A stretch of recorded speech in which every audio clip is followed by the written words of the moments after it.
बच्चों, जय श्री कृष्णा। उम्मीद करता हूँ कि आज आप लोग स्वस्थ होंगे और अच्छे होंगे। तो देखते हैं, आज हम लोग साइंस फर्स्ट के चैप्टर नंबर 4 में हम लोगों ने देखा था। पिछला जो वीडियो था उसमें हम लोगों ने चैप्टर 4 का साइंस फर्स्ट से संबंधित कुछ टॉपिक के हम लोगों ने वहाँ पे लिए थे। आज हमने जो टॉपिक लिया है यहाँ पे विद्युत धारा का चुंबकीय प्रभाव। यहाँ पे जो हेडिंग दिया गया है विद्युत धारा का चुंबकीय प्रभाव। अब यहाँ पे देखेंगे हम एक डायग्राम बनाए हैं। इस डायग्राम में एक परिपथ कह सकते हैं हम पूरा किए, जिसमें हमारा यहाँ एक बैटरी यानी सेल है जिसमें प्लस और माइनस दिखाया गया है। यहाँ पे एक कुंजी है जिसके माध्यम से हम देख सकते हैं कि इसको अटैच किया गया है। कुंजी को एक परिपथ के माध्यम से यानी तार को इस तरीके से उसको अटैच किया गया है। तो दो चीज़ें इसमें हमें दिखाई दे रही हैं। जो यहाँ पे हम तीर का निशान दिखाए हैं इसे हम आई यानी करंट कह सकते हैं कि विद्युत धारा माइनस से प्लस की तरफ इस तरीके से तीर का निशान जैसे जैसे शो कर रहा है इस डायरेक्शन में वो कन्वर्ट मतलब कंटिन्यू चल रही है। दूसरा चीज यहाँ पे एक हमने डायग्राम लिया है, एक चुंबक दिया है जिसमें नॉर्थ पोल और साउथ पोल, ठीक है, यानी उत्तर और दक्षिण दो चीजें दिखाई गई हैं। इसमें सबसे पहले हमें समझना है कि जो नॉर्थ और साउथ दो चुंबकीय, अभी इसके आगे भी हम लोग देखेंगे कि कोई चुंबकीय क्षेत्र में अगर हम चुंबक को हम कुंडली के माध्यम से, कुंडली क्या है यानी किसी तार के परिपथ से अगर हम उसको बार बार एक कुंडली बनाएं तो हम देखेंगे कि जो चुंबकीय क्षेत्र होता है वो क्या होता है, बढ़ता जाता है। उसका रीज़न होता है कि जो चुंबकीय पर रेखाएं होती हैं वो हमेशा उत्तर से दक्षिण दिशा में चलती हैं। दूसरी चीज़ यहाँ पे दर्शाता है कि जो चुंबकीय बल रेखाएं एक दूसरे को प्रच्छेदित नहीं करती, मीन्स उसको काटती नहीं है, ठीक है। तो उससे संबंधित कुछ यहाँ पे दिया गया है, जरा हम लोग देखते हैं। विद्युत धारा का ऊष्मीय प्रभाव हमने सीखा। इसके पहले वाले टॉपिक में हम लोगों ने ऊष्मा के बारे में पढ़ा था, हीट के बारे में। तो चुंबक के बारे में हमने पिछली कक्षा में अध्ययन किया जिसमें चुंबकीय बल रेखा का अर्थ है कि यह भी समझते हैं, परंतु विद्युत धारा और चुंबकीय क्षेत्र का कुछ संबंध है, यानी दोनों का एक दूसरे में संबंध स्थापित होता है। कैसे, जरा देखते हैं। यहाँ पे आकृति के माध्यम से दिया गया है कि एक विद्युत परिपथ जोड़िए ए और बी, ठीक है। एक परिपथ को हमने लिया है जिसको हमने समझाया ए और इसको हमने दिया बी। अब इस परिपथ को कह रहा है कि संयोजन तार की अपेक्षा मोटी सीधी तांबे की तार जोड़िए, इसके पास चुंबकीय सुई रखिए। अब परिपथ की कुंजी खुली रखकर चुंबकीय सुई की दिशा देखिए, बाद में कुंजी बंद करके चुंबकीय सुई की दिशा देखिए। अगर देखिए, अब इसमें क्या कह रहा है कि अगर इसमें चुंबकीय क्षेत्र यानी एक चुंबक अगर हम रखते हैं या चुंबकीय सुई, ठीक है, तो नीडल जैसे हम चुंबक के उसके पास में लेके आते हैं तो जो सुई होती है नॉर्थ और साउथ में जाके वो खड़ी होती है। लेकिन अगर इस चुंबक को चुंबकीय क्षेत्र यानी जो विद्युत धारा है इसका प्रभाव अगर हम हटा दें यानी इसमें सेल का यानी करंट फ्लोइंग बंद कर दें तो चुंबक की सुई नॉर्थ और साउथ में होगी। लेकिन जैसे ही इसको अटैच करेंगे जो चुंबक सुई होगी तो दूसरे डायरेक्शन में चेंज हो जाएगी यानी कन्वर्ट हो जाएगी, ठीक है। इससे क्या पता चलता है कि जो चुंबकीय सुई है वो विद्युत धारा के प्रभाव में उसके अंतर्गत आ जाती है। अब कह रहा है कि जैसे हम उसको बंद करेंगे फिर वापस वो अपनी पुनः अवस्था यानी नॉर्थ साउथ के चुंबक की जो सुई होगी वो अपने पुनः अपनी अवस्था में आ जाती है। अब यहाँ पे कह रहा है कि अब सेल से जोड़े गए संयोजन तार उल्टे जोड़कर चुंबक की दिशा देखिए। अगर हम तार को अपोजिट, जैसे हमने यहाँ माइनस है प्लस है, तो प्लस और माइनस की डायरेक्शन में अगर हम इसको जोड़ते हैं, जैसे ए है बी है, तो ठीक है, बी हमारा राइट साइड में, अगर हम इसको एंटी क्लॉक यानी अपोजिट जोड़ते हैं तो जो चुंबक सुई होगा जो एन ऊपर है नीचे एस है वो क्या हो जाएगा, अपोजिट हो जाता है, यानी चुंबक सुई एंटी क्लॉकवाइज डायरेक्शन में वहाँ पे रिप्रेजेंट करना शुरू करती है। इससे हमें क्या पता चलता है, इस प्रयोग के द्वारा हम यह सीखते हैं कि तार में विद्युत धारा के द्वारा चुंबक प्रभाव दिखाई देता है, ठीक है, चुंबकीय प्रभाव हमें इसके रूप में दिखाई देता है। इसका अर्थ है कि विद्युत और चुंबक का एक निकट का संबंध यानी एक दूसरे का सहसंबंध कह सकते हैं होता है, कोरिलेशन। इसके विपरीत यदि किसी चुंबक को हिलाया और हिलता हुआ रखा तो क्या उसका विद्युत प्रभाव दिखाई देगा, है कि नहीं रोचक। यहाँ हम चुंबकीय क्षेत्र और ऐसे विद्युत चुंबक प्रभाव का अध्ययन करने वाले हैं।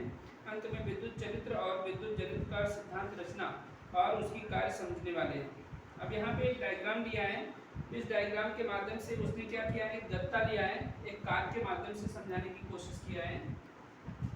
जरा हम लोग उसको थोड़ा सा देखते हैं। यहाँ पे एक कार लिया है इस तरीके से, एक गत्ते का इस तरीके से कार लिया है और इस कार को उसने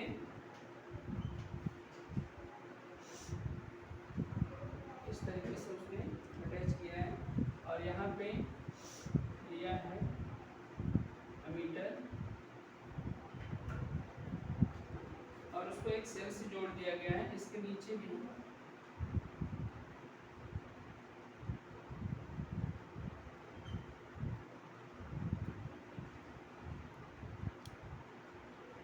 ये हमारी कुंजी है, इसको क्या कहते हैं, और यहाँ पे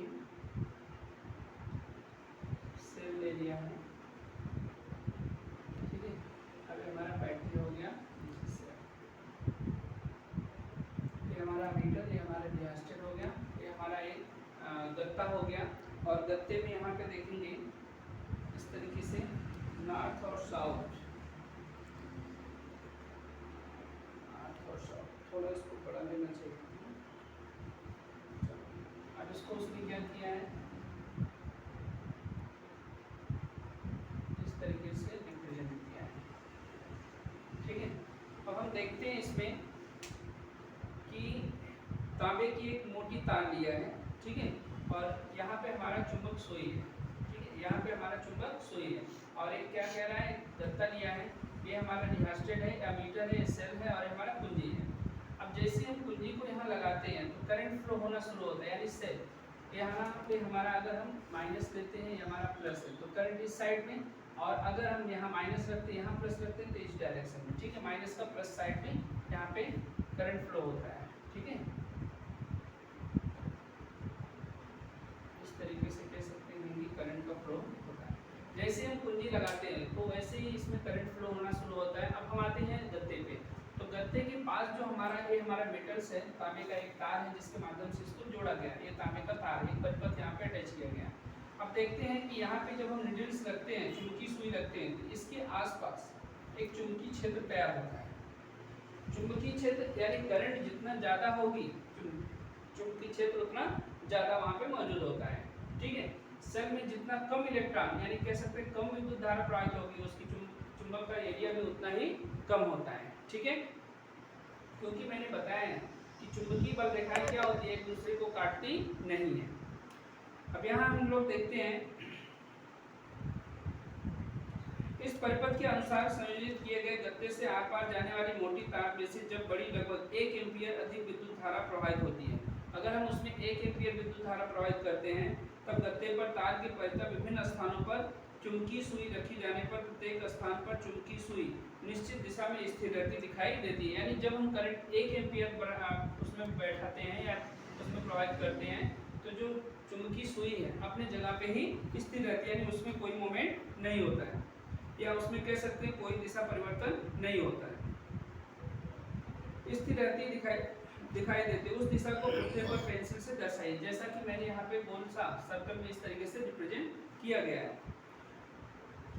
विद्युत धारा कम या अधिक करने पर क्या परिवर्तन दिखाई देता है, तो मैंने बताया कि अगर हम इसमें कम प्रवाहित करेंगे तो इसका जो क्षेत्र होगा यानी एरिया जो होगा उतना कम होगा, अगर ज़्यादा करंट फ्लो करेंगे तो उसका एरिया भी उतना ज़्यादा होगा। इससे हमें ये पता चलता है कि चुंबकत्व और चुंबकीय क्षेत्र का अध्ययन हमने पिछली कक्षा में किया है। तांबे के चूर्ण और चुंबकीय बल रेखाओं के अनुरूप फैला हुआ दिखाई देता है। ठीक है, अब यहाँ पे एक टॉपिक आता है दाहिने हाथ के अंगूठे का नियम। जो दूसरा टॉपिक, ये पहला था, दूसरा है दाहिने हाथ के अंगूठे का नियम। अंगूठे का दाहिने हाथ के अंगूठे का नियम क्या कहता है कि जब हम किसी चालक को इस प्रकार से व्यवस्थित करते हैं या इस प्रकार से पकड़ते हैं कि जो ऊपर का सिरा यानी मीन्स अंगूठा है वो विद्युत धारा की दिशा को परिवर्तित करता है, और दूसरा जो अंगुलियां हैं वो चुंबकीय क्षेत्र की दिशा को दर्शाती है। इससे हमें क्या पता चलता है कि अगर मान लीजिए ये हमारा एक मेटल्स है और इसको हम इस तरीके से पकड़े, ठीक है, तो आप देखेंगे अंगूठा हमेशा ऊपर की तरफ रहता है और अंगूठा जो होता है विद्युत धारा की दिशा को दर्शा रहा है, और जो अंगुलियां हैं वो विद्युत चुंबकीय क्षेत्र की दिशा को दर्शाती है। यही अंगूठे का कह सकते हैं दाहिने हाथ के अंगूठे का नियम है। अब इसकी परिभाषा हम कैसे लिख सकते हैं, जब हम किसी चालक को दाहिने हाथ में इस प्रकार से व्यवस्थित पकड़ते हैं या रखते हैं तो जो अंगूठा होता है विद्युत धारा की दिशा को दर्शाता है और जो चारों अंगुलियां हैं वो चुंबकीय क्षेत्र की दिशा को दर्शाता है। इस तरीके से उसकी परिभाषा को हम यहाँ पे रिप्रेजेंट कर सकते हैं। इसमें ज़्यादा आपको याद करने की जरूरत नहीं है, बट उसके मेथड को आप समझोगे तो आसानी से लिख सकते हैं। तो विद्युत चालक तार में से प्रवाहित होने वाली विद्युत धारा की दिशा और निर्मित होने वाले चुंबकीय क्षेत्र की दिशा ज्ञात करने के लिए यह उपयुक्त नियम है। ऐसी कल्पना कीजिए कि सीधे विद्युत चालक को अपने दाहिने हाथ में इस प्रकार पकड़ते हैं कि अंगूठा विद्युत धारा की दिशा में तार पर स्थिर है। अब आप सभी अंगुलियों से तार को घेरो और अंगुलियों की दिशा ही चुंबकीय क्षेत्र की बल रेखाओं की दिशा को दर्शाता है, जैसा मैंने अभी आपको रिप्रेजेंट किया। ठीक है, अब यहाँ पे देखो दूसरा टॉपिक है विद्युत चालक तार की एक फेरे वाली कुंडली में से प्रवाहित होने वाली विद्युत धारा के कारण निर्मित होने वाले चुंबकीय क्षेत्र। यानी कहने का मतलब कुंडली, मैंने क्या बताया, जैसे कोई चालक है और उस चालक में हम इस तरीके से यहाँ पे विद्युत धारा अगर हम प्रवाहित करते हैं तो देखो एक कुंडली जितना रहेगा वो उतना ही एरिया में हमारा विद्युत धारा प्रवाहित करता है, लेकिन जैसे जैसे हम कुंडली बढ़ाते जाते हैं वैसे वैसे विद्युत धारा यानी चुंबकीय क्षेत्र भी क्या होता है, बढ़ता जाता है।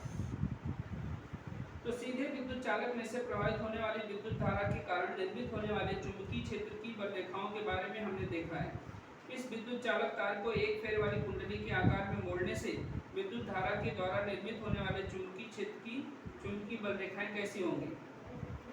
आकृति के अनुसार विभिन्न घटक लेकर परिपथ पूर्ण किया गया है। कुंडली में विद्युत धारा शुरू करने पर कुंडली के प्रत्येक बिंदु के पास चुंबकीय बल रेखाएं निर्मित होकर हम जैसे उनसे दूर जाते हैं वैसे चुंबकीय बल रेखाओं के समकेंद्री वृत्त क्या होते हैं, बड़े होते जाते हैं। यानी कहने का मतलब क्या है कि जैसे अगर ये हमारा मान लीजिए चुंबक का एक सेंटर पॉइंट है और यहाँ पर उसका एक एरिया है, ठीक है।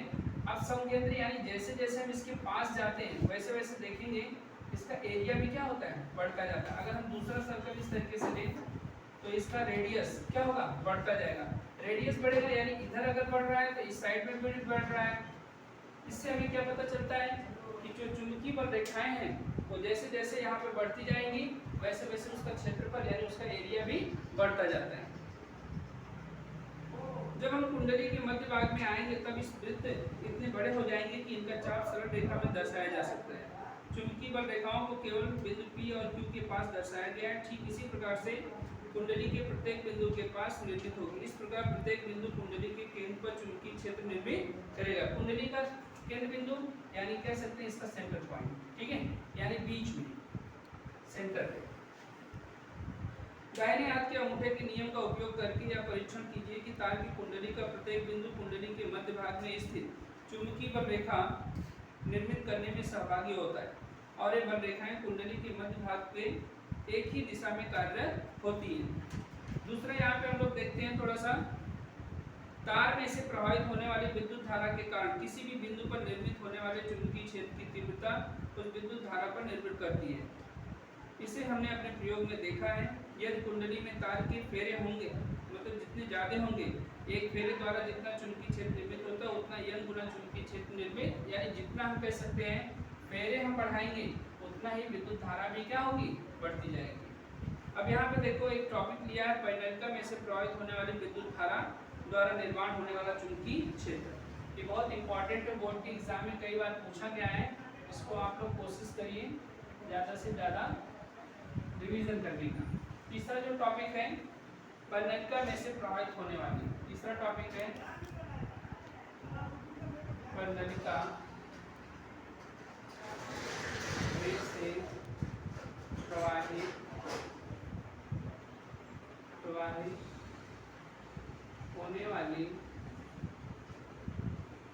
होने वाली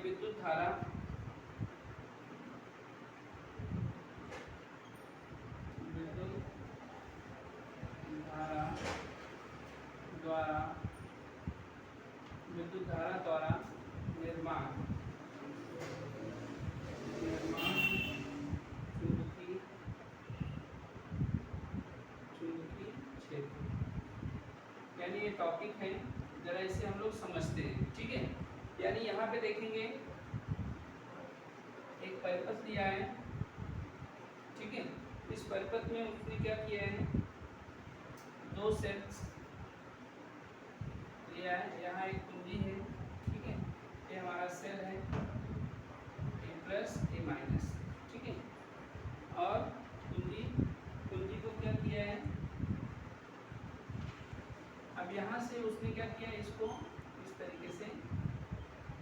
पैनल का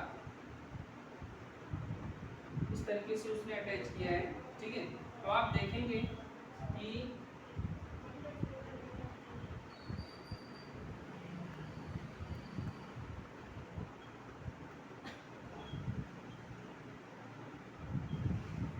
इसी तरीके से इधर भी आप देख सकते हैं, इस तरीके से वक्र में यहाँ से, ठीक है।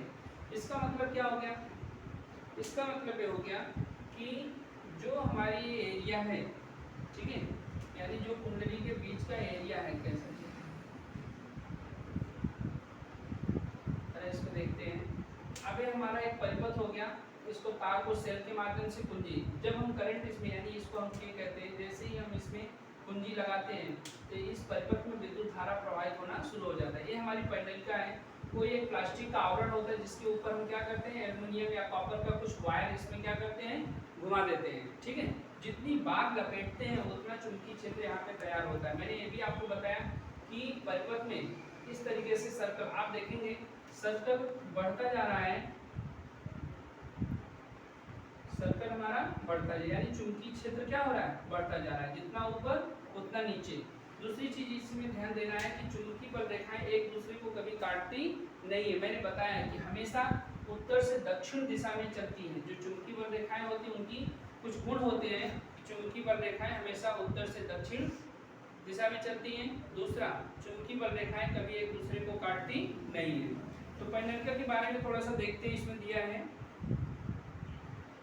एक विद्युत अवरोधक आवरण लीजिए जिसमें तांबे के तार लेकर तार के फेरों से कुंडली तैयार करने पर बनने वाली रचना को हम क्या कहते हैं, पैनल का कहते हैं। यानी कोई एक आवरण लीजिए प्लास्टिक का और उसको चुंबक एक तार के माध्यम से उसको जितनी बार चाहे उतनी बार उसको हम लपेट सकते हैं। उससे बनने वाली जो कुंडली है वही हमारा क्या कहलाती है, पैनल का कहलाती है। अब पैनल में से विद्युत धारा प्रभावित होने पर निर्मित होने वाली चुंबकीय बल रेखाओं की संरचना जैसा कि यहाँ पे हमने दिखाया है कि ऊपर भी और नीचे भी, ठीक है। होने वाले चुंबकीय बल रेखाओं की यहाँ पे दर्शाएगी। ये क्षण चुंबक के चुंबकीय बल रेखाओं से आप परिचित ही हैं। पैनल द्वारा निर्मित होने वाले चुंबकीय क्षेत्र के सभी गुणधर्म चुंबक क्षण चुंबक द्वारा निर्मित होने वाले चुंबकीय क्षेत्र के गुणधर्म के क्या होते हैं, समान होते हैं। पैनल का एक खुला सिरा चुंबकीय उत्तरी ध्रुव के रूप में तथा दूसरा चुंबकीय दक्षिण ध्रुव के रूप में कार्य करता है। यानी पैनल के चुंबकीय बल रेखाएं परस्पर समानांतर रेखा के स्वरूप में होती हैं। समानांतर यानी उसके सीध में होती है। इसका क्या अर्थ है, यही कि चुंबकीय क्षेत्र की तीव्रता पैनल के आंतरिक भाग में सर्वप्रथम समान होती है, अर्थात पैनल के अंदर चुंबकीय क्षेत्र एक समान होता है। यानी ये जो पैनल का है, जो चुंबकीय क्षेत्र यहाँ पे है वही यहाँ पर रहेगा, वही आगे, वही मतलब जैसे जैसे आप बढ़ाते जाओगे हर जगह, चाहे स्टार्टिंग हो चाहे एंडिंग हो, हर जगह चुंबकीय क्षेत्र क्या होता है, समान होता है। ऐसा नहीं कि यहाँ पे ज़्यादा है आगे हमारा कम है, ऐसा कुछ भी नहीं है, ठीक है। तो बच्चों उम्मीद करता हूँ कि ये टॉपिक आप लोगों को समझ में आया होगा। वीडियो आपको पसंद आया तो ज़्यादा से ज़्यादा इसको आप लाइक करें, शेयर करें एंड सब्सक्राइब करें। धन्यवाद।